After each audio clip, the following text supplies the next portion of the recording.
औज़ुबिल्लाहि मिनश्शैतानिर्रजीम बिस्मिल्लाहिर्रहमानिर्रहीम।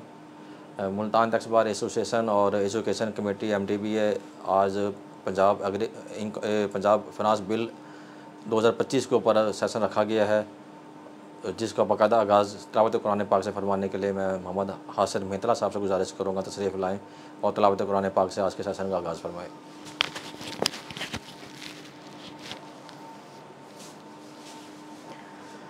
अऊज़ु बिल्लाहि मिनश्शैतानिर्रजीम बिस्मिल्लाहिर्रहमानिर्रहीम।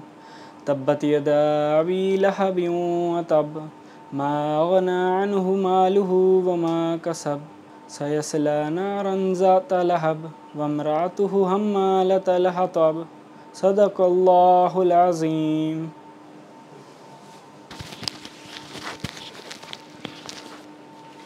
जज़ाकल्लाह। सदारती सपासनामा पेश करने के लिए मैं जनाब मलिक खादम हुसैन मेहतला साहब से गुजारिश करूँगा और तशरीफ़ लाएँ और सदारती सपासनामा पेश करें।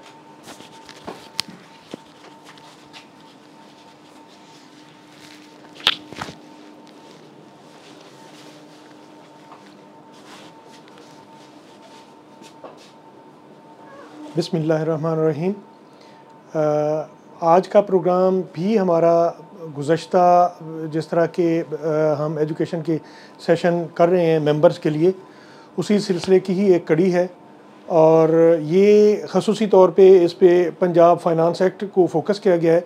इन addition to that Punjab agriculture income tax में भी जो गुज़श्ता उसमें कुछ तब्दीलियाँ हुई थी उनको भी ज़ेहर बहस लाया जाएगा और उसके लिए हम मशकूर हैं जनाब मोहम्मद इमरान गाज़ी साहब के, और जिन्होंने अपने कीमती टाइम में से टाइम निकाल के इसकी अरेंज किया कि मेंबर्स उसके इल्म से और उसके एक्सपर्टी से मुस्तफ़ीद हो सकें। Thank you.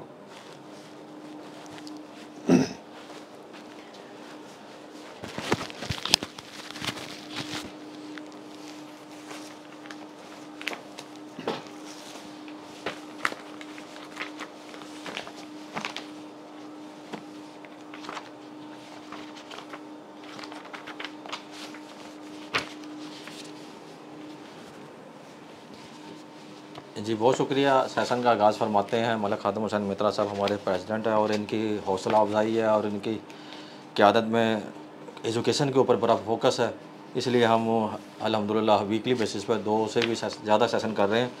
तो आज जो हमारा मौजू है वो पंजाब फाइनेंस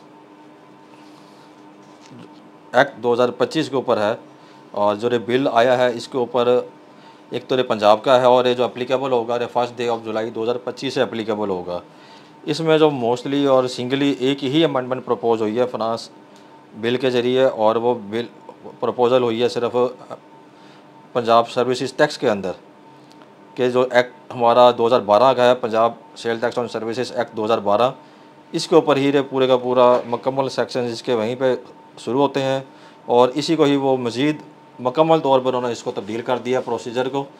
तो इसके ऊपर आज हम बात करेंगे कि सबसे पहले जो उन्होंने अमेंडमेंट की है टैक्सेबल सर्विस के ऊपर, उन्होंने थोड़ा सा इसको बढ़ावा दिया है और बढ़ाते हुए इसको सेक्शन 3A ये एक नया सेक्शन ऐड किया है और इसमें उन्होंने all services are taxable under this act including but not limited to services shall be substituted. तो इसमें एक कंसेप्ट दिया है टैक्स फ्री सर्विसेज का।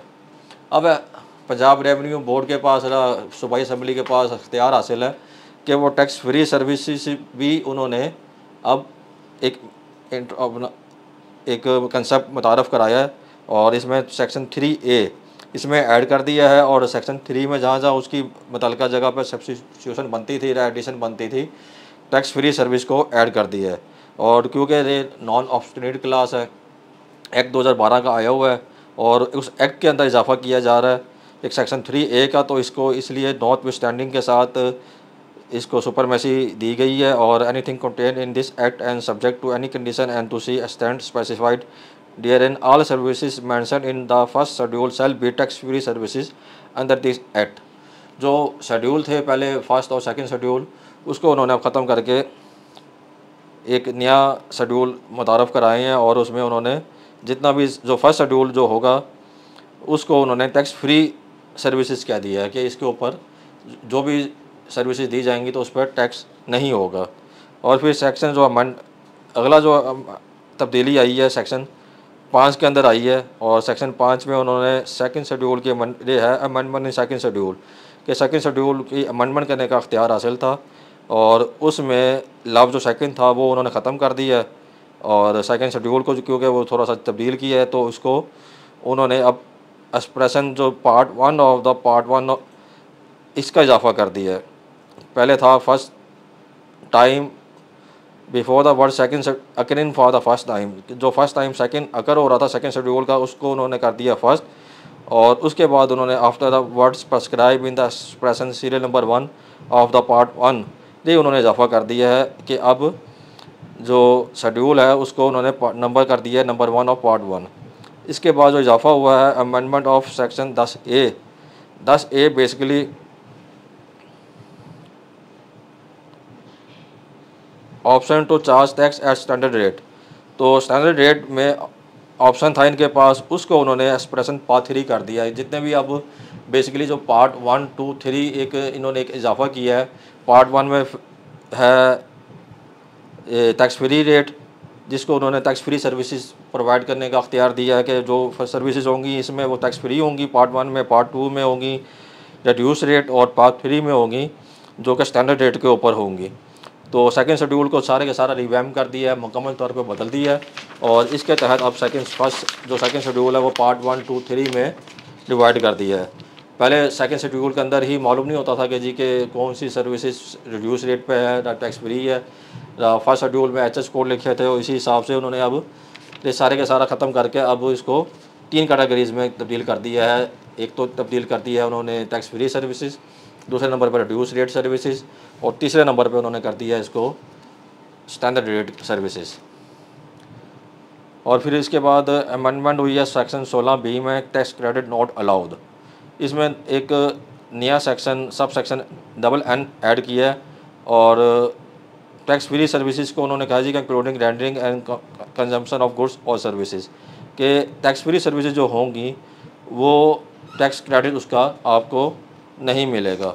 और फिर एक RR ऐड किया है, और उसमें telecommunication services in excess of 19.5% ad valorem, carriage of goods by rail और road in excess of 15% ad valorem, और number 3 other services in excess of 16% ad valorem के जितना भी 16% से ज़्यादा अगर टैक्स दे दिया है आपने road and rail road and इस पर अगर 15% के ऊपर कोई टैक्स दे दिया है, टेली कम्युनिकेशन सर्विसेज में सारे 19% से ज़्यादा टैक्स दिया है तो आपको अब उसका एडजस्टमेंट नहीं मिलनी।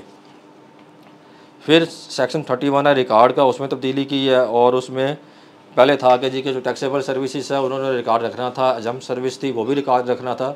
अब टैक्स फ्री सर्विस को भी उन्होंने ऐड कर दिया है कंसेप्ट को कि तो टैक्स फ्री सर्विसेज वाले हैं वो भी अपना रिकॉर्ड मेंटेन करेंगे। फिर इस पर जो अमेंडमेंट आई है वो आई है सेक्शन 48 में ऑफेंसेस एंड पेनल्टी, और सबसे जो इसमें सीरियल नंबर 15 है, ये बेसिकली हमारा जो पंजाब टैक्स जो सर्विसेज टैक्स एक्ट 2012 है इसमें मेजर तब्दीली है। इसमें EMS हम बोलते हैं, जो हमारे जिनको उन्होंने पाबंद किया हुआ है PRA ने कि इलेक्ट्रॉनिक इनवॉइस मेंटेनेंस सिस्टम जो उन्होंने एक EMS अपने पास इंस्टॉल करना होता है जिससे रियल टाइम जो इनवॉइस होती है वो PRA के पास पहुंचती रहती है। इससे पहले PRA ने पेनल्टी लगाई हुई थी, इसको 1 लाख तक पेनल्टी थी, अब उसको उन्होंने कर दिया है 10 लाख रुपए तक।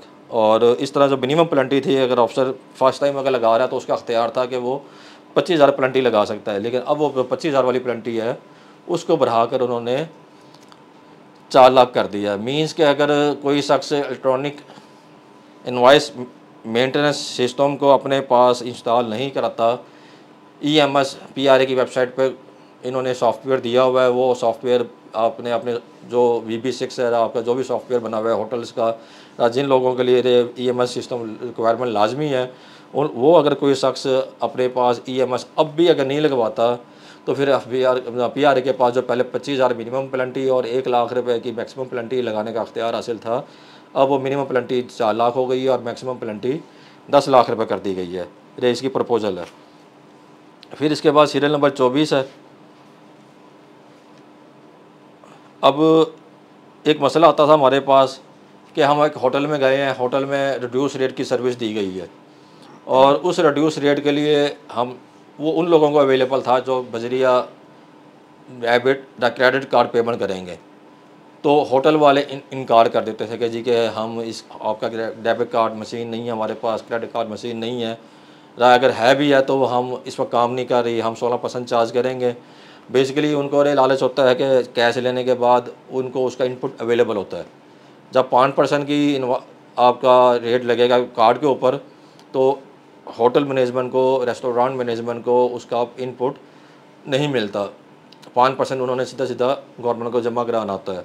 इसके लिए बाकायदा ऑप्शन मौजूद है लॉ के अंदर, सेक्शन 10B या 10A है, उसके तहत कोई होटल चाहे रेस्टोरेंट चाहे तो वो ऑप्शन अवेल कर सकता है जी कि वो मैक्सिमम जो टैक्स रेट है 16% का वो भी उसको चार्ज कर सकता है। इससे पहले आज से कोई महीना पहले एक वीलॉग किसी ने अपनी वीडियो बना के शेयर की थी, इधर इस्लामाबाद में जो चावल वाला एक मशहूर होटल है, तो उस पर उन्होंने कहा जी कि मैं इनको कार्ड की पेमेंट कर रहा हूँ और मुझे 16% क्यों चार्ज कर रहे हैं। तो बाद में होटल मैनेजमेंट ने अपना एक नोटिफिकेशन दिखाया था जी कि हमने PRA से 16% की परमिशन ली हुई है कि हम जो भी चार्ज करेंगे तो 16 पे करेंगे, 5 चाहे वो डेबिट कार्ड से पेमेंट करें। तो ये एक एहतियात करनी है आपने, जब भी शोर शराबा नहीं करना। हमारे कस्टमर जाते हैं, कंज्यूमर जाता है तो वहाँ पे जब 16% लग के आता है, ये मैकडोनल्ड हो गया और इस तरह के जो अमेरिकन चैन ऑफ फूड है, इन्होंने पहले दिन से ही इसकी परमिशन ली हुई है कि हमने फुल 16% चार्ज करना है, चाहे कार्ड पेमेंट भी क्यों ना हो। तो जिन लोगों ने बाकायदा परमिशन ली हुई है PRA से, उनके लिए तो 16% ही वो चार्ज करेंगे। और हमारी तजवीज़ है कि जी कि जहाँ पर जो शोर शराबा झगड़ा होता है कंज्यूमर के साथ, तो बेहतर है कि जो नोटिफिकेशन होता है वो PRA की वेबसाइट पर भी दे दिया जाए कि इन होटल्स को, इन रेस्टोरेंट्स ने हमसे फुल टैक्स चार्ज करने की, स्टैंडर्ड रेट पर टैक्स चार्ज करने की, चाहे वो पेमेंट बजरिया कार्ड भी है तो उन्होंने हमसे परमिशन ली हुई है, इजाज़त ली हुई है। अब वो जो होटल है वो भी उसको अपने जब काउंटर के ऊपर उस परमिशन को चस्पा कर दे या फिक्स कर दे ताकि ये झगड़े ना हो। तो अब होता ऐसे था कि जी कि जब अगर कोई शख्स इनकार कर देता था कि जी कि मैं आपसे, हमारे पास फैसिलिटी अवेलेबल नहीं है, अगर फैसिलिटी अवेलेबल भी है तो हम आपको फैसिलिटी नहीं दे रहे डेबिट कार्ड की या क्रेडिट कार्ड की, उस चीज़ को अब मैनेज करने के लिए सीरियल नंबर 25 में ये ऐड किया गया है। और इसमें साथ मज़ीद सहूलत भी दे दी गई है कि अब डेबिट क्रेडिट कार्ड के अलावा मोबाइल वैलेट भी है। अगर आपका QR स्कैनिंग के ज़रिए भी है, जैज़ कैश है, कोई किसी भी ज़रिए से अगर आप पेमेंट उनके बैंक अकाउंट में ट्रांसफ़र कर रहे हैं तो अब आपको, अगर होटल मैनेजमेंट या कोई PRA का सर्विस प्रोवाइडर अगर वो डेबिट क्रेडिट कार्ड से बजरिया डिजिटल पेमेंट आपके साथ नहीं करता तो उस पर भी पेनल्टी प्रपोज कर दी गई है कि वो उसको 1 मिलियन रुपीज़, 10 लाख रुपए तक की पेनल्टी लगाई जाएगी। और फिर इसके साथ ये भी कहा गया है जी कि अगर पेनल्टी लगाई जाएगी तो मिनिमम पेनल्टी 4 लाख रुपए होगी और अगर 3 वायलेशंस हो जाएंगी तो उन 3 वायलेशन के बाद PRA के पास अख्तियार हासिल होगा कि अगर कोई शख्स बजरिया डिजिटल पेमेंट नहीं ले रहा तो उसको फिर उसके बिज़नेस को सील कर दिया जाए। अब फर्स्ट शेड्यूल और सेकंड शेड्यूल की जो अमेंडमेंट्स आई हैं उसमें पहले नंबर पर फर्स्ट शेड्यूल है, इसमें टैक्स फ्री सर्विसेज दे दी गई हैं। और फिर सेकंड शेड्यूल है, इसमें 3 पार्ट कर दिए गए हैं। और इसमें पार्ट 1 है टैक्सेबल सर्विसेज, सेकंड शेड्यूल में पार्ट 2 है फिक्स टैक्स रेट सर्विसेज और तीसरा है रिड्यूस रेट सर्विसेज। पहले मैंने गलत बोल दिया था कि सेकंड पार्ट में पार्ट 1 है फ्री टैक्स सर्विसेज, वो करेक्ट कर लिया जाए। तो इसको हम सेकंड शेड्यूल को बाद में देखते हैं, पहले हम फर्स्ट शेड्यूल को देख लेते हैं। फर्स्ट शेड्यूल में जो टैक्स फ्री सर्विसेज दी गई हैं वो basically federal government, provincial government और लोकल गवर्नमेंट को प्रोवाइड की गई हैं। इसमें मेजर जो शेयर है फ्री टैक्स फ्री सर्विसेज का, ये इनको दिया गया है। किस कैटेगरीज़ में इनको रिलीफ दिया जा रहा है? वो रिलीफ दिया जा रहा है कि अगर कोई डॉक्टर की विजिट की, कंसल्टेशन की, मेडिकल प्रैक्टिशनर की सर्विस अगर इदारे फेडरल गवर्नमेंट, प्रोविंशियल गवर्नमेंट और लोकल गवर्नमेंट प्रोवाइड करेंगे तो उस सूरत में उनको PRA का सर्विसेज टैक्स फ्री सर्विस होगा। लेकिन उन्होंने रिकॉर्ड वाला सेक्शन हमने देखा है, इन सब ने अपना रिकॉर्ड मेंटेन करना है। Services provided by skin and laser clinics, और ये जो surgeons and hair transplant services हैं, ये सिर्फ उन लोगों को मिलेगी जहाँ पर तेज़ाब से आग लग जाने से कोई शख्स जल जाने से, अगर उसकी जल्द ख़राब हो गई है, बाल ख़राब हो गए हैं, अगर वो अब ऐसी सर्विस लेता है जलने की वजह से या तेज़ाब गिरने की वजह से, तो उनके ऊपर PRA का सर्विसेज टैक्स नहीं लगेगा। फिर इसके बाद जनरल एजुकेशन है। जनरल एजुकेशन पर PRA ने पहले टैक्स लगाया हुआ था, अब उन्होंने उसको उठा लिया है। और and education provided by the federal और प्रोविंशियल गवर्नमेंट और local government in public sector educational institutions. इसके बाद है पब्लिक ट्रांसपोर्ट सर्विस। आपका जैसे GTS वगैरह थी, अगर कोई ट्रांसपोर्ट सर्विस जो लोकल गवर्नमेंट, प्रोविंशियल गवर्नमेंट और फेडरल गवर्नमेंट प्रोवाइड कर रही है, जैसे आपकी लोकल जो अथॉरिटी होती है वो शहर के अंदर सिटी बस सर्विस चलाते हैं, तो ऐसी बस सर्विसेज के ऊपर पंजाब रेवेन्यू अब नहीं लगेगा। इसको फिर टैक्स फ्री सर्विसेज में डाल दिया गया है। फिर पोस्टल और कोरियर सर्विसेज हैं, इनको भी टैक्स फ्री सर्विसेज में डाल दिया गया है। और इसको सुनना ज़रा, ऐसे करना लेक्चर हो रहा है। और इसके बाद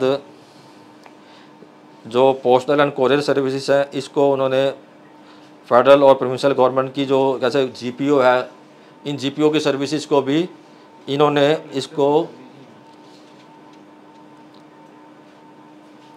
टैक्स फ्री सर्विसेज में डाल दिया है। और इसको उन्होंने इस हद तक डाला है कि जो सर्विसेज आप लोकल किसी सरकारी इदारे को देंगे, अगर सरकारी इदारा GPO है और वो आगे किसी सरकारी इदारे में कम्युनिकेशन कर रहे हैं, तो वो सेल टैक्स, जैसे हमारा FBR की कोई अगर डाकखाने से डाक निकलेगी, ATIR की डाक निकलेगी, या किसी सरकारी इदारे की डाक निकलेगी, और किसी सरकारी इदारे या किसी सरकारी इदारे में इस तरह के आपस में कम्युनिकेशन करेंगे, तो उसको उन्होंने अजम्पशन दे दी है, टैक्स फ्री सर्विसेज में ऐड किया है। और इसी तरह registration services provided by federal और provincial government, local government, including passport and identity card services, शनाख्ती कार्ड की सर्विस और पासपोर्ट सर्विस को भी जो गवर्नमेंट प्रोवाइड कर रही है, उसको भी टैक्स फ्री सर्विस के फर्स्ट शेड्यूल में डाल दिया है। और फिर services related to religion, art, culture, sports, और provided by the federal government, local authority, provincial government. और इसी तरह फिर services related to physical fitness, entertainment, amusement and learning provided by the federal और provincial government, local government, such as gym, sports clubs, playground, zoological and botanical gardens, museums, libraries, parks, etc. के जो भी सूबाई government, वफाकी government और local government अगर service देंगे तो वो भी टैक्स फ्री सर्विस में होंगे।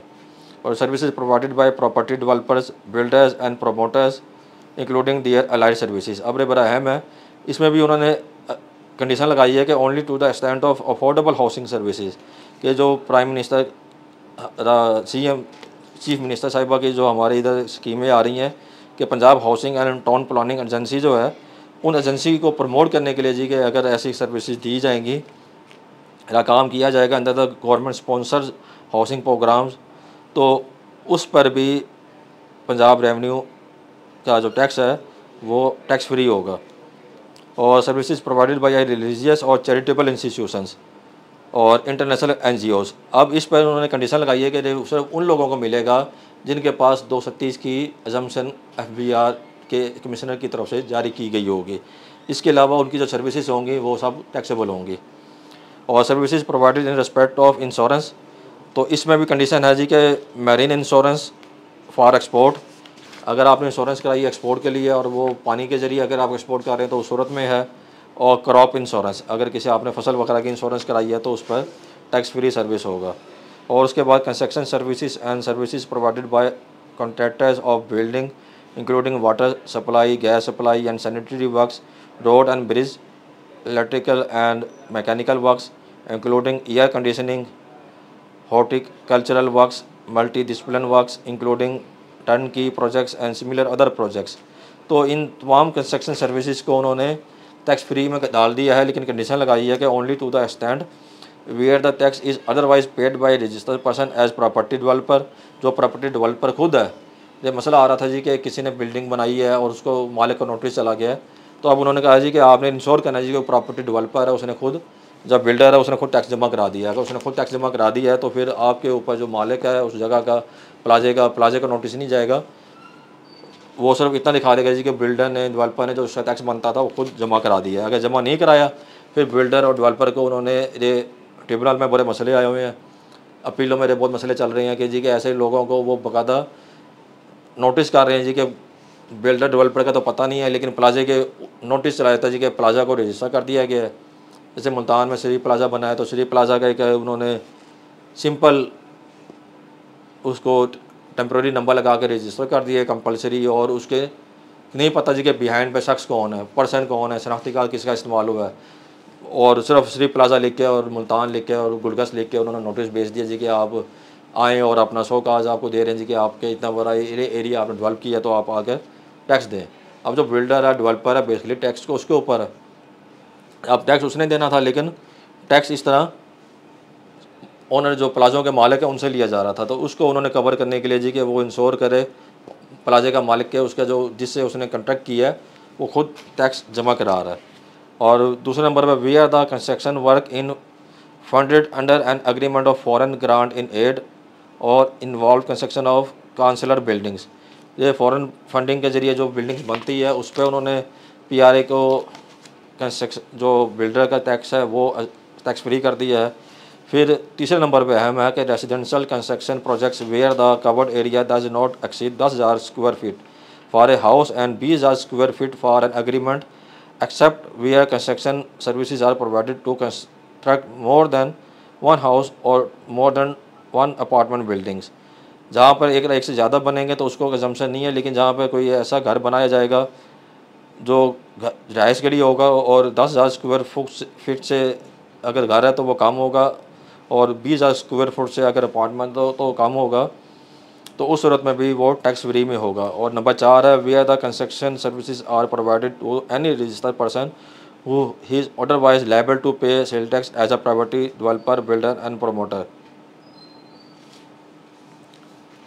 तो इस सूरत में भी उसको tax free construction services provide करने पर कि उसने खुद टैक्स जमा करा दिया है तो उसके बाद वो लायबल था तो खुद टैक्स जमा करा दिया है, तो उसका जो प्लाजे का मालिक होगा, कंस्ट्रक्शन सर्विस वाला जो भी उसने फिटिंग की है, AC फिट करवाए हैं, उसको टैक्स चार्ज नहीं किया जाएगा। और फिर उसके बाद सीरियल नंबर 13 है इसकी फर्स्ट शेड्यूल की, services provided for personal care, beauty parlour, salon, clinics, slimming clinics, spa including saunas, Turkish baths and jacuzzi and similar other services। इसको उन्होंने सिर्फ एक्सटेंड किया है, ओनली लिमिट इसकी कंडीशन लगाई है कि services provided in a parlour, salon और क्लिनिक जहाँ पर AC लगा होगा, और अगर AC नहीं लगा हुआ फिर उन्होंने कहा जी कि 5% इसको चार्ज होगा। लेकिन 5% वाला हम सेकेंड शेड्यूल के पार्ट 2 में देखेंगे, जहाँ पर रिड्यूस रेट वाला है उसमें देखेंगे, उसमें 5% दिया हुआ है। तो अगर AC इंस्टॉल नहीं है इन जगहों पे तो फिर तो फ्री है सर्विस, अगर टैक्सेबल सर्विस फ्री है। और अगर जिम में जिम, ब्यूटी पार्लर है, पर्सनल क्लिनिक है, ब्यूटी सलून है, क्लिनिक है, तो उस अगर वहाँ AC लगा हुआ है तो फिर वो 5% पे रेट पे आ जाएगा। और services provided bye tour operator, travel agents, तो हज, उम्रा और ज़ियारत वगैरह के लिए इन लोगों को टैक्स फ्री कर दिया गया है। Facilities for travel originating from Punjab by air for domestic and international travel, इसको भी हज, उम्रा और ज़ियारत के लिए इसको टैक्स फ्री कर दिया गया है। 16 नंबर अहम है, services provided by warehouses और डेपो फॉर स्टोरेज और cold storage including letting space for storage. मसले आ रहे हैं कि कोल्ड स्टोरेज थे और कोल्ड स्टोरेज अगर काश्तकार ने, अगर ज़मींदार ने अपने जाती उसके लिए लगाया हुआ है अपनी जरी जो उसकी प्रोडक्ट्स हैं कि उसको कोल्ड स्टोरेज में स्टोर करेगा, तो उसका बैंक बैलेंस पकड़ कर बैंक की स्टेटमेंट लेकर PRA उनको करोड़ों रुपये टैक्स लगा रहा था 4-4, 5-5 साल का, अब उसको उन्होंने टैक्स फ्री कर दिया है only to the extent of storage of agriculture produce for the persons on consumption. अब ये थोड़ा सा इन्होंने डाल तो दिया है, लेकिन यहाँ पे कन्फ्लिक्ट रहेगा जी कि मेरी अपनी कास्ट कितनी हुई है और मैंने कोल्ड स्टोरेज में कितना माल रखा है, तो क्या वो कोल्ड स्टोरेज के का अब उसमें अकाउंट में एक अपनी कास्ट के पैसे भी आ रहे हैं, फसलों के पैसे भी आ रहे हैं जो उसने बोई थी और उसकी बेचा है, और उस फसल के पैसों को भी अब कॉन्फ्लिक्ट तो आएगा जी कि क्या किसी दूसरे का माल तो नहीं रखा, लेकिन जो 100% लोग अपनी इस प्रोडक्ट को अपने लिए इस्तेमाल कर रहे हैं उनको यहाँ पे बेनिफिट मिलेगा।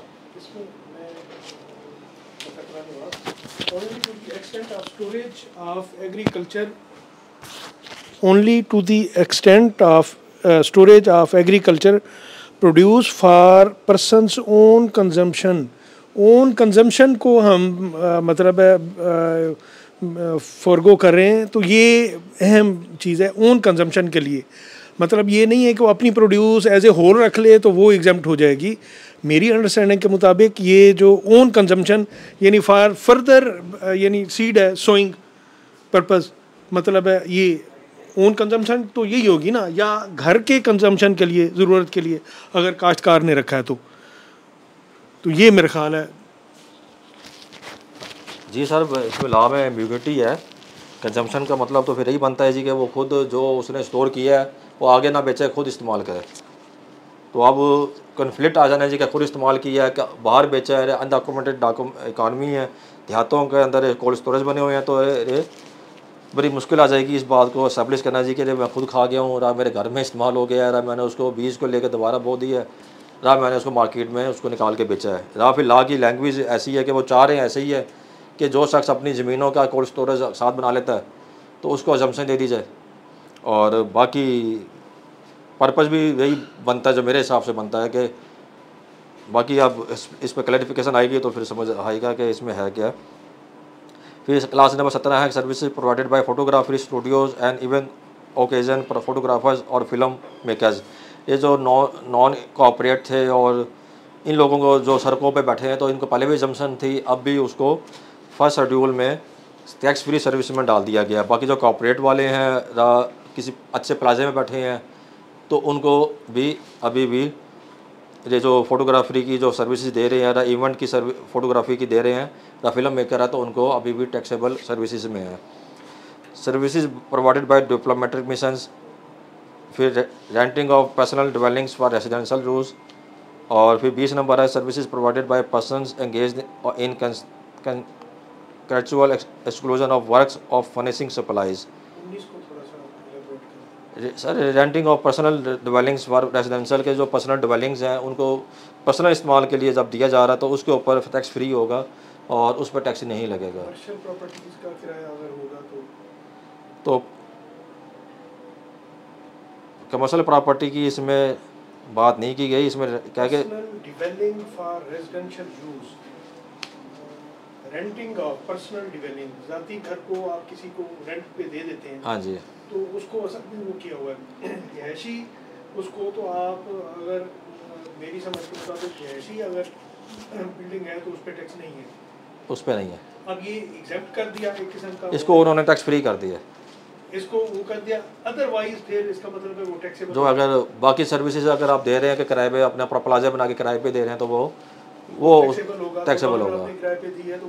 अगर कोई आपने जगह दी है जो जाति किसी के जाति रिहाइश के लिए है तो फिर उसके ऊपर छूट है, टैक्स फ्री वो उसमें सर्विसेज में आ जाएगा। और फिर 20 नंबर है जो कमर्शियल कराए हैं इसमें, फिर अदरवाइज वो हम आगे पढ़ेंगे। फर्स्ट शेड्यूल का जो सेकंड शेड्यूल का पार्ट 1 है उसमें हर चीज़ को टैक्सेबल कर दिया है।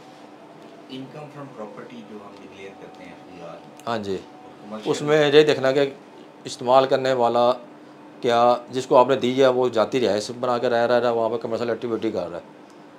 अगर तो जाति रिहाइश की हद तक तो फर्स्ट शेड्यूल में आ गया है कि टैक्स फ्री होगा, अब इसके बाद आगे हम देख लेते हैं कि जी फिर उसके साथ क्या सलूक होगा।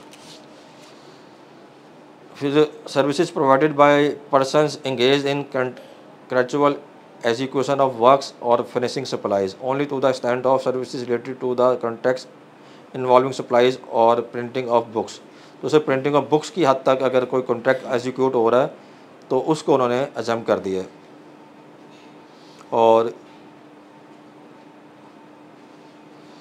फिर इसके बाद 21 advertisement television radio advertisement services, इसको भी उन्होंने फेडरल गवर्नमेंट को फाइनेंस और इस तरह का जो सर्विसेज थी फेडरल गवर्नमेंट की और प्रोविंशियल गवर्नमेंट की जो हेल्थ के लिए एजुकेशन के लिए वो करते हैं तो उसको अजम कर दिया है।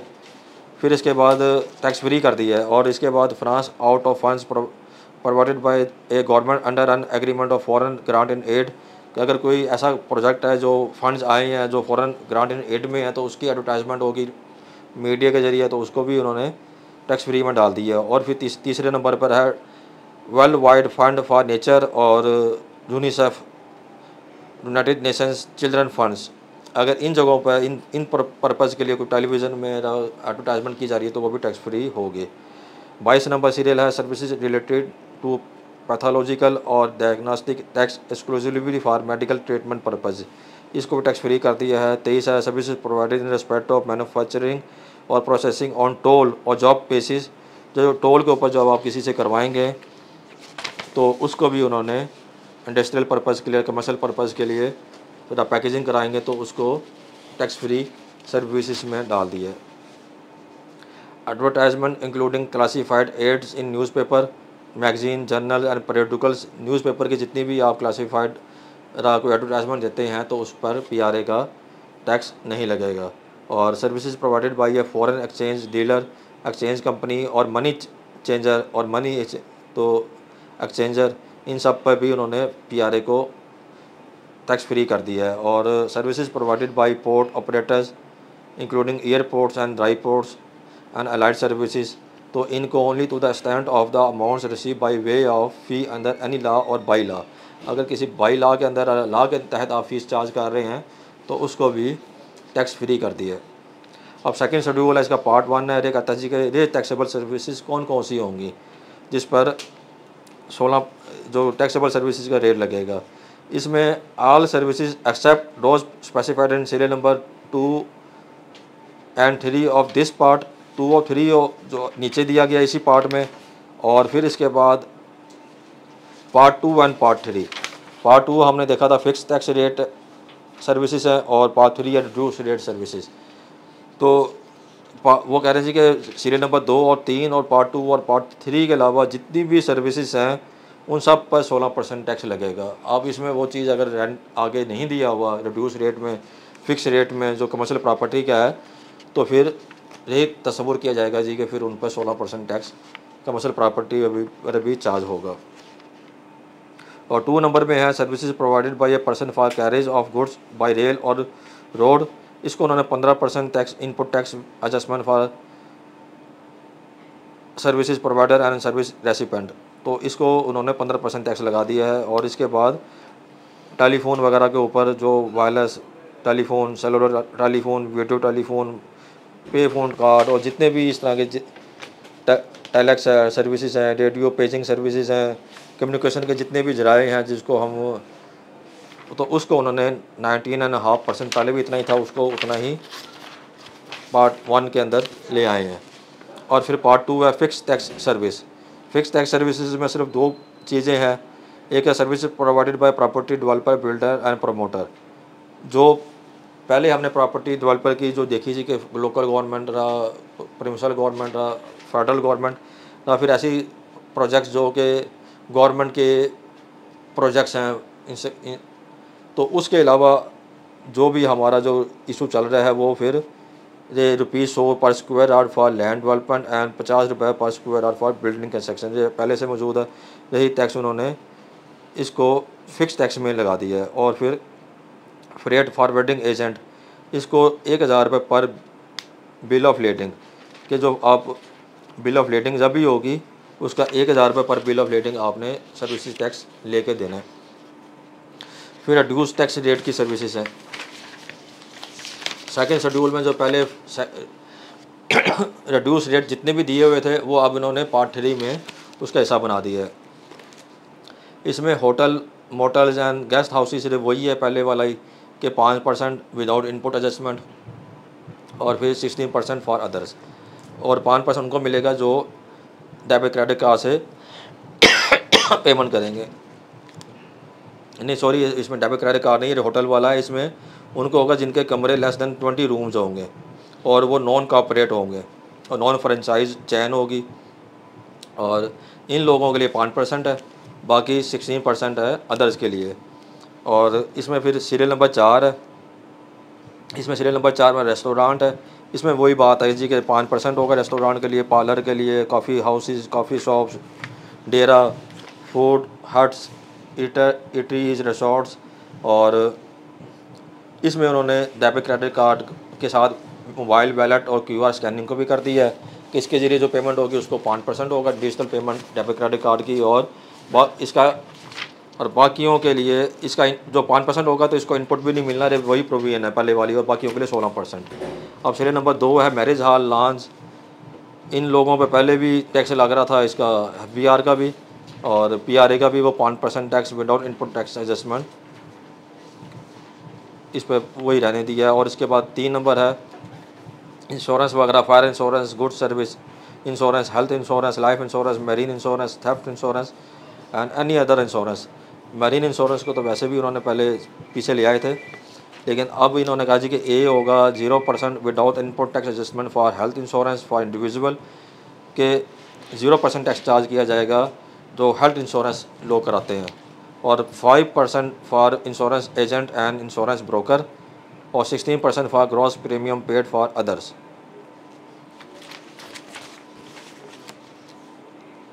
फिर है 5 number serial franchise services including intellectual property rights and licensing. अब इंटेलेक्चुअल प्रॉपर्टी राइट्स की अगर आप सर्विस लेते हैं तो उस पर 0% होगा without input tax adjustment for services related to educational institution for IT, and फिर उसके बाद B है 5% होगा without input tax adjustment for services related to educational institution other than educational institution for information technology, के education purpose के लिए आप कर रहे हैं और उसका आपको IT सर्विसेज के अलावा है, और फिर 16% फॉर अदर्स। कंस्ट्रक्शन सर्विसेज, इसमें वही works, sanitary works, road, bridge, electric, mechanical works जितने भी हैं, एयर कंडीशनिंग, इसमें 5% होगा विदाउट इनपुट टैक्स क्रेडिट और adjustment in respect of government civil works, and 16% with input tax credit और एडजस्टमेंट फॉर अदर्स। ये सारे के सारे वही हैं जो पहले FBR सेकंड शेड्यूल, PRA के सेकंड शेड्यूल में थे और रिड्यूस रेट में थे, तो इस पर फिर इतना हमें पढ़ने की ज़रूरत नहीं है, बस एक दफ़ा मैं नज़र मार देता हूँ।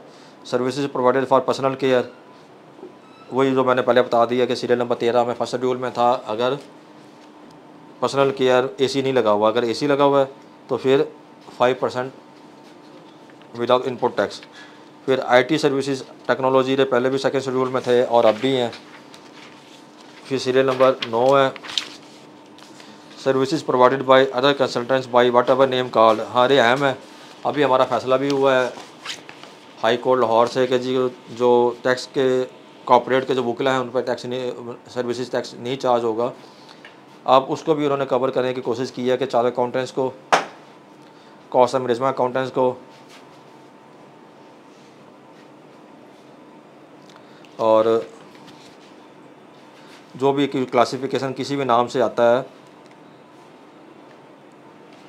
5%। हाँ 0% without input adjustment training services related to IT and 16% for others.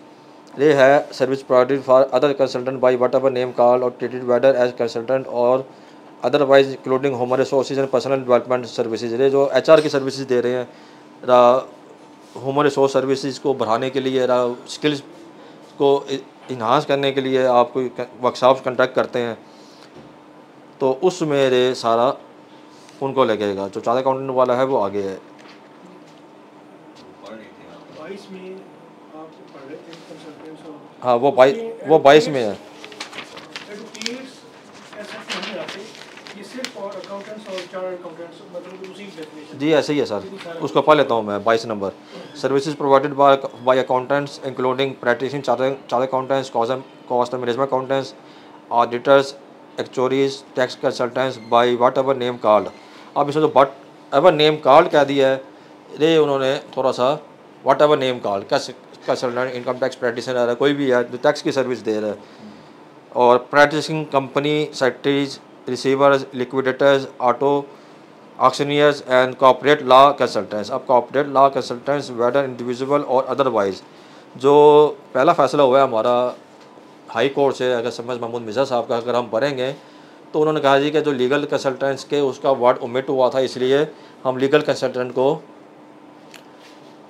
उसका बेनिफिट देंगे इसके अंदर कॉर्पोरेट लॉ कंसल्टेंट्स में। अब कॉर्पोरेट लॉ कंसल्टेंट्स हम यही तस्वुर कर रहे हैं जी कि वो लोग हैं जो लीगल एडवोकेट LLB नहीं है, एडवोकेट्स नहीं है, लेकिन क्योंकि अब ये एक नया शेड्यूल जारी हो रहा है, एक नया लॉ में इजाफा हो रहा है, रिप्लेस हो गया पहला सेकंड शेड्यूल और उसकी जगह एक सब्स्टिट्यूशन नहीं आ रही है, इसमें कोई ओमिशन नहीं आ रही है। फर्स्ट टाइम अगर कोई लॉ इसमें शामिल किया जा रहा है, कोई प्रोविजन अभी डिलीट नहीं हुई, तो हो सकता है जी कि इसका फिर अदरवाइज़ वो जो अफेक्ट दिया था हाँ लाहौर हाई कोर्ट ने अभी रिसेंट फैसले में, वो हमें बेनिफिट ना मिले। नहीं, वो मेरी अंडरस्टैंडिंग ये है कि नहीं मिलेगा। ये अगर तो ओवरऑल होता तो एडवोकेट्स का लिखते लफ्ज़, ठीक है, उसमें सारे एडवोकेट्स आ जाते। अब चूंकि वो पीछे से अगर आप सीरीज़ को देखें उसी हिसाब से चाहे कॉर्पोरेट लॉ कंसल्टेंट का लफ्ज़ लिखा हुआ है, तो इसमें या जो भी दीगर हम मीनिंग हम समझ रहे हैं, अगर हम इसको ये देखें कि जिस तरह कॉर्पोरेट सेक्रेटरीज़ हैं या कॉर्पोरेट की जो है ना सर्विसेज देते हैं कि रिटर्न फाइल करनी है या दीगर चीज़ें करनी है, तो ये एडवोकेट्स के अलावा यानी जो चार्टर्ड अकाउंटेंट्स हैं या अकाउंटेंट्स हैं, जो भी नेम हम कहें ACMA वगैरह, ये उनके लिए है। मतलब अदरवाइज वो सीधा सीधा एडवोकेट्स का लिखते, उनके साथ उस लिस्ट में एडवोकेट्स का लफ्ज़ ऐड कर देते। अब सर इसमें ना मैं वही बता रहा हूँ, अगर आप समझ महमूद मिर्ज़ा साहब का फ़ैसला पढ़ें तो जब रे पहली बार 2012 में ये प्रोविजन आई थी 22, आप जो 22 नंबर नहीं है पार्ट 3 में, उस वक्त एडवोकेट्स का भी जिक्र था और लीगल लॉ कॉर्पोरेट कंसल्टेंट का भी जिक्र था। फिर उन्होंने एडवोकेट्स का मैनेज किया था और इसको PRA की जो अंडरस्टैंडिंग थी वो ये थी कि जी कि इसमें तमाम के तमाम कैटेगरीज फॉल करती हैं, चाहे वो क्वालिफ़िकेशन कुछ भी है। जब आपने कॉर्पोरेट सर्विस दे दी है तो इसे क्वालिफ़िकेशन पर आपकी जो पीछे बैकग्राउंड है क्वालिफ़िकेशन का वो मैटर नहीं करता। तो समझ महमूद मिर्ज़ा साहब ने कहा जी कि अगर कोई लफ्ज़ उड़ाया गया है या कोई डिलीट किया गया है तो पर्पज़ लेके इस कैटेगरी को वो किसी भी तरह से एक्सक्लूड कर रहे हैं, ऐड नहीं करना चाह रहे लॉ में उस कैटेगरी को, उस बैकग्राउंड को। अब मेरी अंडरस्टैंडिंग रही है कि क्योंकि फर्स्ट टाइम वो जो इम्पैक्ट था, अगर वही लॉ वही सेक्शन वही रूल का सेकंड शेड्यूल की सीरियल कंटिन्यू कर रही होती तो ठीक था। अब क्योंकि ये एक फ़र्स्ट टाइम एडिशन हो गई है, अब इसमें जो कंपनी सेक्रेटरी है, कंपनी सेक्रेटरी 2 साल जिस बंदे का LLB किया हुआ है और जिसका एक्सपीरियंस है, और चार्टर्ड अकाउंटेंट कॉर्पोरेट और cost management accountant corporate secretary, chartered secretaries और MBA जिसका 2 साल का एक्सपीरियंस है, जिसका already as a company secretary 2003 में प्रोविजन आई थी क्वालिफिकेशन की कंपनी सेक्रेटरी के लिए लॉ के अंदर SCCP के कंपनी ऑर्डिनेंस 1984 में। तो 2003 में जब एक प्रोविजन आई थी तो उस वक्त उससे पहले कोई क्वालिफिकेशन नहीं थी कंपनी सेक्रेटरी की, तो उसमें बाकायदा एडवोकेट को भी शामिल किया गया है और उन लोगों को भी शामिल किया गया है जो ऑलरेडी कंपनी सेक्रेटरी 2 साल से लिस्टेड कंपनी में, पब्लिक कंपनियों में काम कर रहे थे। जो अब अगर company secretary being a law मैं वहाँ पर कंपनी सेक्रेटरी के तौर पर अपॉइंट होता हूँ इस क्वालिफ़िकेशन की बेस पर कैसे कि मैं LLB हूँ, तो ये फ़र्क आ जाएगा उस आदमी के लिए जो चार्टर्ड अकाउंटेंट है, कॉस्ट मैनेजमेंट अकाउंटेंट है, और मैं क्योंकि मेरा बैकग्राउंड लॉ का है तो मैं उस क्वालिफ़िकेशन पे आया हूँ कंपनी सेक्रेटरी। तो ये कंपनी सेक्रेटरी जो भी होगा इसमें क्वालिफ़िकेशन का बैकग्राउंड अहमियत नहीं रखेगा। मैं वही बात कह रहा हूँ कि आप बार बार आपकी जो मैं समझ रहा हूँ आपकी बात से कि एडवोकेट्स या जर्नल प्रैक्टिशनर्स भी इसमें आते हैं, लेकिन ऐसा नहीं है। यहाँ पे सिर्फ जो लॉ का लफ्ज़ है वो फिक्स किया गया है कारपोरेट के साथ कॉर्पोरेट लॉ कंसल्टेंट है, कारपोरेट लॉ। अगर एडवोकेट भी है, मैं वही बात कर रहा हूँ ना कि जनरली एडवोकेट्स नहीं होंगे, ये सिर्फ वो जो कारपोरेट की प्रैक्टिस कर रहे होंगे, मतलब है। हाँ जी, हाँ। और ये ज़्यादा से ज़्यादा, हाँ, और उसमें एडवोकेट होगा तो वो निकल जाएगा इसमें से, मेरी अंडरस्टैंडिंग के मुताबिक वो निकल जाएगा। ये सिर्फ वो आएंगे चार्ट अकाउंटेंट्स और वो, उनको ये मतलब अब सर टैक्स कंसल्टेंट में जो 5% है what without input tax adjustment for services related to accountancy, audit और कॉर्पोरेट लॉ, बाकियों के लिए 16% है। अगर ऑडिट की सर्विस दे रहे हैं, टैक्स की दे रहे हैं, कॉर्पोरेट लॉ की दे रहे हैं तो फिर तो 5% है। इनके अलावा अगर कॉर्पोरेट लॉ वाला कॉर्पोरेट की लॉ की आपको सर्विस दे रहे हैं तो फिर वो 16% है। और इसमें टैक्स कंसल्टेंट है, उनके लिए बड़ा मसला बन गया है। लेकिन होना क्या है, उस वही बात कर रहा हूँ, फिर मेरा जो है ना वहीं पे जोर है। आप कहते हैं ITP पे लगेगा, अकाउंटेंट्स, चार्ट अकाउंटेंट्स इन पे लगेगा, बाकी एडवोकेट्स पे नहीं लगेगा। ठीक हो गया सर इस पर। हाँ, ये मतलब एक डिबेट है इब्तदाई। हो सकता है कि मैं गलत हूँ, लेकिन मेरा जो है ना अंडरस्टैंडिंग यही है कि ये अगर उस तरह होता तो फिर वो एक ही लफ्ज़ लिखते और हर चीज़ कवर हो जाती। बिल्कुल सही सर। अब सर आगे चलते हैं। इसमें इसी तरह जो बाकी कैटेगरीज थी, tour operator, manpower, recruitment, services provided by property dealer, realtors, फिर प्रोवाइडेड बाय फैशन डिज़ाइनर और services provided by architects, town planner, rent a car, automobile dealer, brokers और stock dealers other than stock. तो इस तरह के जो जितने भी थी, और services provided by laundries, dry cleaners, service provided by cable TV operators, supply of tangible goods including machinery, equipment and auto appliance for use without transferring right of possession and effective control of such machinery। Possession के बगैर अगर आप कोई किराए पर कोई machinery देते हैं, कोई टेंजिबल गुड्स देते हैं, तो इस तरह का facilities for travel originating from Punjab, services provided by skin and laser clinics.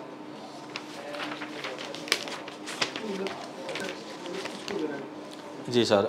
फिर 25 है services provided by warehouses, depot, storage और कोल्ड स्टोरेज इंक्लूडिंग लेटिंग और स्पेस फॉर स्टोरेज। 26 है मेडिकल कंसल्टेंट्स, और इसमें है कि 0% कर दिया विदाउट इनपुट टैक्स। मेडिकल वालों को 0% है, और bed room charges of hospital ceiling 6000 per day पर बेड रूम, तो सबको इन्होंने इस वक्त 0 कर दिया। इससे पहले ये टैक्सेबल था, तो ये अच्छी इन्होंने एक रिड्यूस कर दिया है। और 27 नंबर है services provided bye photography Studios, जो अच्छी जगह पर बैठे हैं। इसको 1500 रुपये पर विजिट पर कंसल्टेंट, इस हद तक 0 है। अच्छा 26 नंबर में, जी सर ऐसे ही है। और बेडरूम की भी वो है कि 6000 से कम का अगर होगा तो उसमें नहीं होगा। सर इसके ऊपर है मेडिकल कंसल्टेंट विजिट फी सीटिंग रुपीज़ 1500 पर consultant visit of doctor, medical practitioner and medical specialist.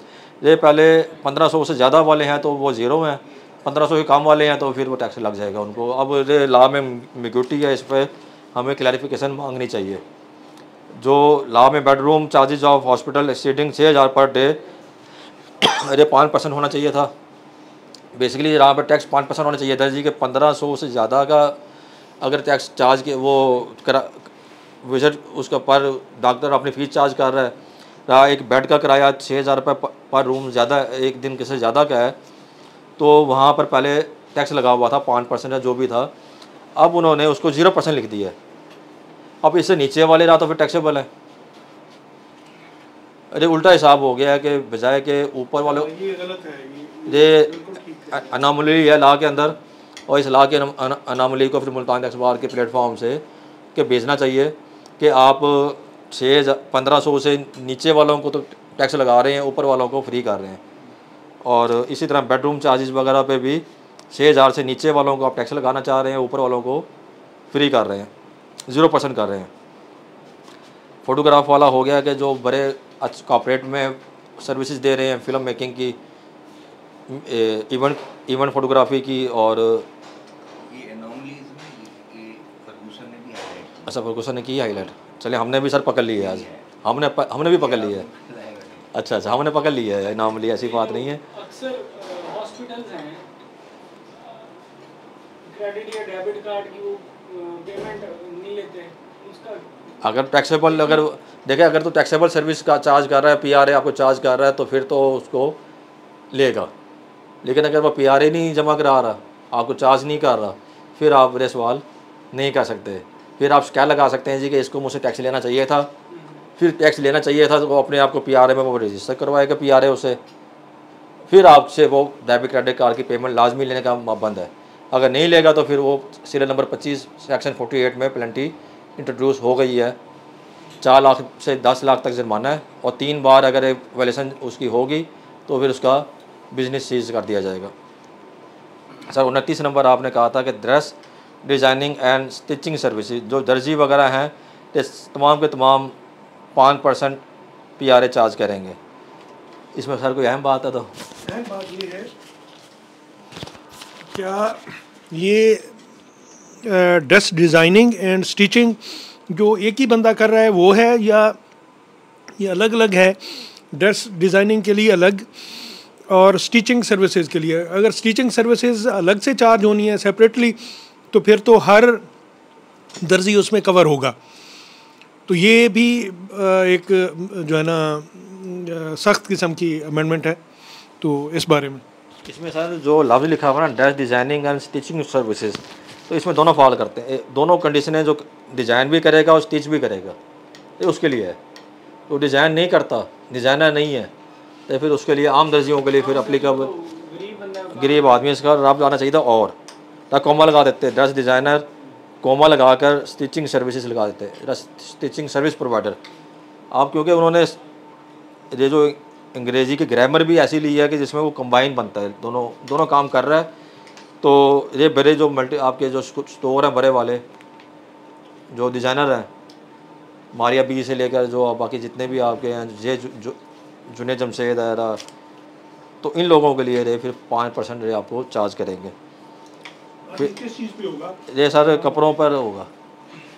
नहीं, dress designing and stitching services, कपड़ा है, कास है, वो तो उसमें हाँ उसमें शामिल नहीं होगी, वो तो उसमें शामिल नहीं होगा। उसमें शामिल नहीं तो होगा। अभी कैसे यही तय होगा कि कितनी कास है? सर वो ऐसा होता है ना, कपड़ा लेके वो दे देते हैं किसी को और इस काम के लिए। कपड़ा तो उन्होंने ख़रीदा है किसी मिल से, राम मुल्तान में, जो उनको एजेंट उनको प्रोवाइड कर देता है कमीशन पे, तो उसकी कॉस्ट तो उन्होंने अलग दे दी। फिर कपड़े को वो खुद नहीं सीते ना, उनके अपने दर्जी होते हैं, वो आगे डिज़ाइनर के पास भेज देते हैं कि जी आप इस नया डिज़ाइन बनाएं, डिज़ाइन अप्रूव हुआ होता है और उसको वो स्टिच करके देते हैं। फिर वो नहीं, ये जुनेद जमशेद जैसे हैं, मारिया बी है, बड़े बड़े ब्रांड हैं जो सिले सिलाई कपड़े बेचते हैं। हाँ आप इसमें अनस्टिच कपड़ा वो भी शामिल नहीं है। फिर अगर अनस्टिच है तो फिर उसको भी हम कहेंगे जी कि वो उस पर पीआरए 5% नहीं लगेगा। फिर इसके बाद सर 30 नंबर पे rental of bulldozer, excavator, crane, इन सब पर 5% है। 31 पर services in respect of treatment of textile, leather but not limited to dyeing services, ये भी 5% है। 32 पर apartment house management, real estate management and services of rent collection, इस पर भी 5% है। 33 है राइड हेलिंग सर्विसेज, तो इस पर भी 5% है। और 34 पर है entertainment services including cinema, theatre, concert, circus, sports events, races, films, fashion shows and mobile stage shows. तो इस तरह की सर्विसेज दी जाएंगी तो उस पर 0% होगा विदाउट इनपुट टैक्स एडजस्टमेंट। और इन लोगों को जो ये सर्विसेज दे रहे हैं अपनी किताबें मेंटेन करनी होंगी। तो ये हमारा जो बेसिकली पंजाब फाइनेंस एक्ट 2025 था, जिसमें अमेंडमेंट आई हैं सेक्शन 2 के तहत, पंजाब सेल टैक्स और सर्विसेज एक्ट 2012, ये हमने कवर कर लिया है। इसमें कोई सवाल है तो इसको अगर कहते हैं तो मैं थोड़ा सा रिवाइज कर देता हूँ कि मेजर तब्दीली क्या है। ओवरऑल इम्पैक्ट क्या हो सकता है ये ज़रा, यानी एक शॉर्ट सी कि ये जो अमेंडमेंट हुई है ये आया, इनको एक्सपेंड किया है, रिलीफ दिया है। गवर्नमेंट का क्लेम है कि जो है ना ज़ीरो बजट टैक्स हमने पेश किया है।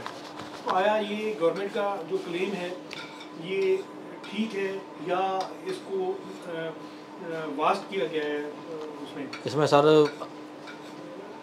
जहाँ तक क्लेम ठीक है, जो सेकंड शेड्यूल की सर्विसेज थी उन्हीं सर्विसेज को थोड़ा सा पार्ट 1, 2, 3 में 3 जगह पर डिवाइड कर दिया है ताकि टैक्स लगाने में, कलेक्शन में और अदा करने में आसानी हो।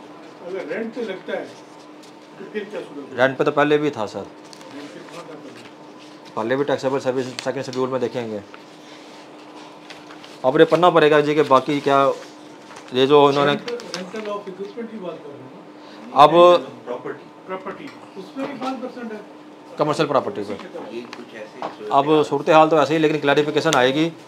लेकिन जो यहाँ से समझ आ रहा है कि जी कि इन्होंने अब पहले था सर्विसेज मंथ से रेंट जो है वो सर्विस तो नहीं है, ये तो सर्विस इनपुट टैक्स है। सर वो क्लैरिफिकेशन आ जाएगी, लेकिन अभी जो थोड़ा सा रेंट कलेक्शन सर्विसेज या बाहर क्यों सर्विस नहीं है? बड़े सर्विस है, कैसे सर्विस है? रेंट तो आपके उसमें क्या सर्विस देनी है? उसने घर घर ये आपने यूज घर- किया, आपने प्रॉपर्टी दी उसको यानी यूज करने के लिए, तो वो सर्विस है। आप अभी जो वादे तौर पे लिखा है मशीनरी का, तो वो भी फिर नहीं होनी मशीनरी- चाहिए आपकी उसके मुताबिक। मशीनरी किराए पे देना भी उन्होंने सर्विसेज में डाल दिया है। इसमें सर जो डेफिनेशन चेंज कर दी है। हाँ सेकेंड शेड्यूल का जो पार्ट 1 है इसमें बड़ा क्लियर कर दिया है कि ऑल सर्विसेज 16%, ऑल सर्विसेज। इसका मतलब है फिर तो अब जितनी भी जो भी होगा, जो भी सर्विसेज हैं जो कि जिसको रिड्यूस नहीं किया यानी जो एक्सेप्शन है उसके अलावा बाकी सब या टैक्स फ्री नहीं किया या फिक्स रेट नहीं किया, वो तमाम की तमाम सर्विसेज। इससे पहले था कि सेकेंड शेड्यूल में कोई होगी वही आएगी। मुझे याद है कि 2019 या 20 में मुझे नोटिस आया था बच्चों का प्ले एरिया पे कि जी आप आएँ और बच्चों का प्ले एरिया पर इस पर सर्विसेज टैक्स अदा करें। तो मैंने यही सवाल किया था ऑफिसर से कि सर मुझे तो सेकेंड शेड्यूल में जो आपने दी हुई हैं, मेंशन की हुई हैं सर्विसेज, टैक्सेबल सर्विसेज, उसमें तो ऐसा कोई कंसेप्ट नहीं है कि बच्चों के म्यूजियमेंट पे, प्ले पे, ग्राउंड्स पे अगर है मेरी मेरी समझ में नहीं आ रहा तो मुझे निशानदही कर दें। तो नोटिस वो विड्रा हो गया था। लेकिन फिर मेरे ख्याल में 2019 या 2020 में लॉ में इसको भी ऐड कर दिया गया था कि बच्चों के झूले होंगे, स्विंग्स होंगे तो उन पर भी PRA लगेगा। एक और भी था कि किसी भी PRA के शो कॉज नोटिस में अगर वो सीरियल नंबर जो कि सेकंड शेड्यूल की है वो अगर कन्फ्रंट नहीं करवाई ऑफिसर ने, तब भी हम ये कहते थे कि आपने वो आइडेंटिफाई तो किया नहीं कि कौन सी taxable services under second schedule है, तो वो भी हमें एक रिलीफ मिल जाता था। तो अब वो उसमें से वो बात नहीं रही। हाँ ऐसा ही है। मसलन के सही कह रहे हैं सर आपने, उस्मान खान साहब ने बड़ा अहम बात की है कि पहले जब हमें कोई नोटिस आता था और अगर उसने सीरियल नहीं लिखी हुई, इसकी मैं मिसाल दूंगा इसकी ख़ास तौर पर सोलर वालों की। सोलर में इंजीनियरिंग सर्विस शामिल है।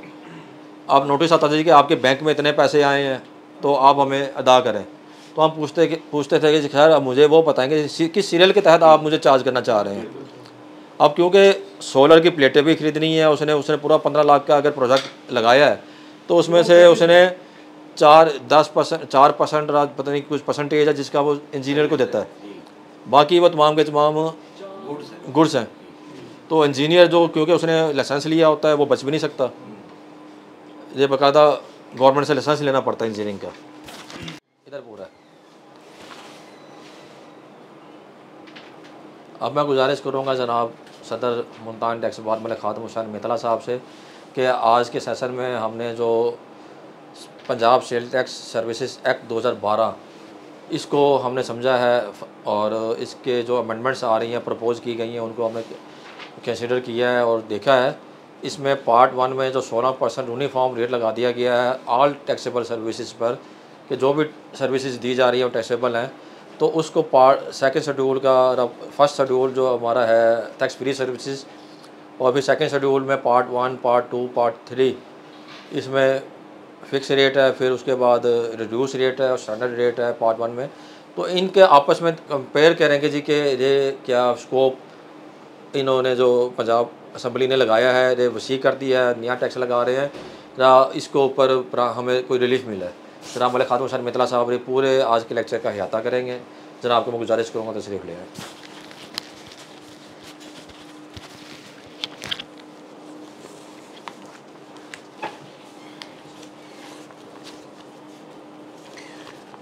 बहुत मेहरबानी जनाब मोहतरम मोहम्मद इमरान गाज़ी साहब, आपने बहुत अच्छा आज लेक्चर दिया और इसमें बहुत सारी चीज़ें हमने जो इब्तदाई तौर पे मुख्तसरन सा छोटे से टाइम में जो इसका डिस्कस किया पंजाब फाइनेंस बिल को, तो उसमें बहुत सारी चीज़ें जो है ना ऐसी एम्बिग्विटीज़ सामने आई हैं जो कि गवर्नमेंट पोज कुछ कर रही है और एज सच जो प्रपोज्ड बिल है या प्रपोज्ड यानी टैक्स का यानी sales tax on services act है, उसमें जो तब्दीलियां की गई हैं वो इंतहाई ख़तरनाक और बहुत ही जो है ना सख्त किस्म की हैं। मुझे हैरत है कि हमारी मोहतरमा चीफ मिनिस्टर साहिबा ने क्लेम किया कि ज़ीरो टैक्स बजट हम पेश कर रहे हैं, तो ये क्लेम किया। अच्छा, इसमें जो फाइनेंस बिल आया है सिर्फ एक कानून में तब्दीली की गई है, वो सेल्स टैक्स ऑन सर्विसेज में जो है ना वो तब्दीली की गई है, और बाकी कानून में तो जो तब्दीलियां हैं वो उनको हम देखेंगे बाद में, और जो यानी उसका इम्पेक्ट हो रहा है, जो प्रपोज्ड मतलब अमेंडमेंट का इम्पेक्ट है, वो हम देखेंगे कि कानून की अमलदारी में और इंसाफ में कहाँ तक वो यानी आवाम के लिए फ़ायदेमंद हैं। लेकिन इसके साथ जो शेड्यूल्स थे, फर्स्ट शेड्यूल और सेकंड शेड्यूल, उनको टोटली तौर पर तब्दील कर दिया गया, और जो फर्स्ट शेड्यूल है उसमें एग्जेम्पशंस का अहाता किया गया है कि जो लिस्ट है यानी फर्स्ट शेड्यूल में जो गुड सर्विसेज हैं उनको टैक्स फ्री या एग्जेम्प्ट करार दिया गया है। तो वो चंद एक चीज़ें हैं, ये तकरीबन हैं कोई 26 एंट्रीज़ हैं जिनमें मुख्तलिफ़ चीज़ों को डाला गया है कि ये जो है ना एग्जाम्प्ट होंगी या टैक्स फ्री होंगी। कुछ में ये है कि जो है ना ख़ास कंडीशंस के सूरत में एग्जाम्प्ट होंगी या टैक्स फ्री होंगी, और कुछ जो है ना एज ए होल एग्जाम्प्ट हैं। लेकिन इसमें जो अहम जो सख्त बात है वो सेकंड शेड्यूल की पार्ट 1 जो कि टैक्सेबल सर्विसेज को डील करता है, जबकि पार्ट 2 है उसमें फ़िक्स टैक्स सर्विसेज, ऐसी सर्विसेज जिन पे फ़िक्स टैक्स जो है ना लगाया गया है तो उसका अहाता करता है। और इसके साथ पार्ट 3 है जो रिड्यूस रेट सर्विसेज जो है ना वो पेश करता है। यहाँ पे जो सेकंड शेड्यूल का पार्ट 1 है उसकी पहली एंट्री है कि all services except those specified in serial number 2 and 3 of this part 2 and part 3, यानी सेकंड शेड्यूल के पार्ट 1 में 2 एंट्रीज़ हैं, उनके अलावा और जो सेकंड पार्ट में या थर्ड पार्ट में जो चीज़ें स्पेसिफाई की गई हैं उनके अलावा जो बाकी चीज़ें होंगी दुनिया जहान की हर किस्म की सर्विस जो है ना उसमें टैक्स लग जाएगा, और वो सीधा जो 16% है वो उस पर लगना है। अगर वो रिड्यूस रेट पे नहीं है या जो है ना एग्जाम्प्ट उसमें टैक्स फ्री शेड्यूल में नहीं है, तो इसमें मोटी सी जो हमने एक वो की है, इसमें हर वो सर्विस पे टैक्स लग गया। इसमें सबसे पहले तो जो एम्प्लॉइज़ हैं ख़ुसूसी तौर पे तो वो तो इसमें आएंगे ही आएंगे, क्योंकि जब किसी चीज़ की आपने मखसूस ही नहीं किया कि ये फ़लाँ सर्विस एग्जाम्प्ट होगी और जनरली हर चीज़ को उसमें कवर कर लिया, तो उसमें तनख्वाहदार लोग सबसे पहले आएंगे। उसके साथ छोटे दर्जी जो है ना वो आएंगे, उसके साथ जो भी मतलब है कुछ चीज़ें मखसूस की गई हैं यानी फर्स्ट शेड्यूल में। इसके साथ वकला जो है ना वो आएंगे। वकला का एक जो है ना उसमें जो अकाउंटेंट्स और जो कॉरपोरेट सर्विसेज देंगे उनके लिए क्लास है थर्ड पार्ट की क्लास 22, उसमें कुछ प्रोवाइड की गई हैं तो उनको 5% पे लगाया गया है, जबकि अदरवाइज हर चीज़ पे टैक्स होगा, वकला की सर्विसेज पे टैक्स होगा। इसी के साथ जो प्रॉपर्टी की इनकम होगी उस पर भी टैक्स लग गया। उसमें फर्स्ट शेड्यूल की जो एंट्री से है 19, उसमें ये वजाहत की गई है कि renting of personal dwellings for residential use, इसका मतलब ये है कि रिहायशी घर अगर किराए पे है तो वो एग्जम्प्ट हो जाएगा, टैक्स फ्री हो जाएगा। लेकिन इसके साथ अदरवाइज जो भी यानी किराए की यानी बिल्डिंग होगी, कमर्शियल है या इंडस्ट्रियल यूज़ में है, तो इसका मतलब है उस पर टैक्स लग गया। तो ये कौन सा ज़ीरो टैक्स या टैक्स फ्री बजट है या कौन सा ये जो है ना फैसिलिटेट किया गया है अवाम को, इसमें ना तो उसकी पेक्यूलियरी लिमिट रखी गई है कि कौन सी सर्विस कितने हद तक कोई प्रोवाइड करेगा तो वो इस सेल्स टैक्स के उसमें कानून में जो है ना फाल करेगा और कौन फाल नहीं करेगा। कम अज़ कम इतना तो हो जाना चाहिए था ना कि जो है ना उसमें पेक्यूलियरी लिमिट कर देते कि ये जी 5 लाख है या 10 लाख है साल की सर्विसेज जो देगा तो उसको जो है ना या जो भी यानी एक लिमिट, उससे नीचे। इसका मतलब है कि एक दर्जी है जो 500 रुपये दिहाड़ी कमा रहा है, वो 12-15 हज़ार महीने का कमा रहा है तो वो भी जो है ना अपना वो देगा जो है ना सेल्स टैक्स में रजिस्टर्ड होगा और वो भी जो है ना वो देगा। इसके साथ आपने दर्जी के साथ जो बड़े मतलब डिज़ाइनर और स्टिचिंग सर्विसेज जो दे रहे हैं, ये वो लोग हैं जो यानी ब्रांड अपने बना के तो वो सेल कर रहे हैं, उनके लिए आपने फिक्स कर दिया ये 5% टैक्स है, ठीक है, उनको आपने रिड्यूस रेट में रखा, जबकि अदरवाइज दूसरे लोगों को जो है ना आपने टैक्स लगा दिया और हर उस बंदे को लगा दिया जो भी छोटी मोटी अपनी रोज़ी के लिए, दाल दलिया के लिए वो मतलब अपना काम कर रहा है। तो ये हम एहतजाज करते हैं, बल्कि वकला खसूसी तौर पे जो है ना एहतजाज करते हैं। हम मुल्तान टैक्स बार एसोसिएशन में के सदर की हैसियत से मैं कंडेम्ड करता हूँ कि पंजाब असम्बली ने अगर ये कानून पास कर लिया कि वकला जो है ना उसमें आ जाते हैं, चे जाए कि उसको एग्जेम्पशन की लिस्ट में ना डाल दिया जाए, क्योंकि अगर कुछ दिन पहले ही ऑनरेबल हाई कोर्ट ने एक फैसला किया था जिसमें खसूसी तौर पे वकला को उन्होंने यानी इम्यून करार दिया था कि वो उसमें डेफिनेशन में नहीं आते।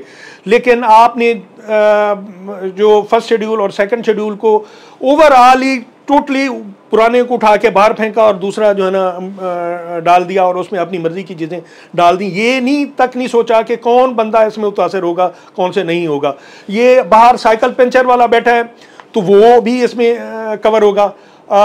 किराए पे कोई यानी कोई दुकान किसी एक ने दिया हुआ है, कोई बेवा है उसने अपनी कोई दी हुई है कोई प्रॉपर्टी किराए पे कि अच्छा जी चले जो है ना फाकों से बेहतर है कि कोई किराया आ जाएगा, उसे बच्चों का पेट पाल लूँगी, तो उसके लिए भी आपने कोई ऐसी वो नहीं रखी, उन्हें भी उसमें शामिल कर लिया।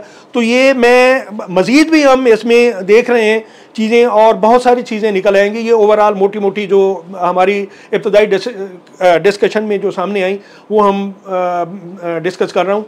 और ये मैं जो है ना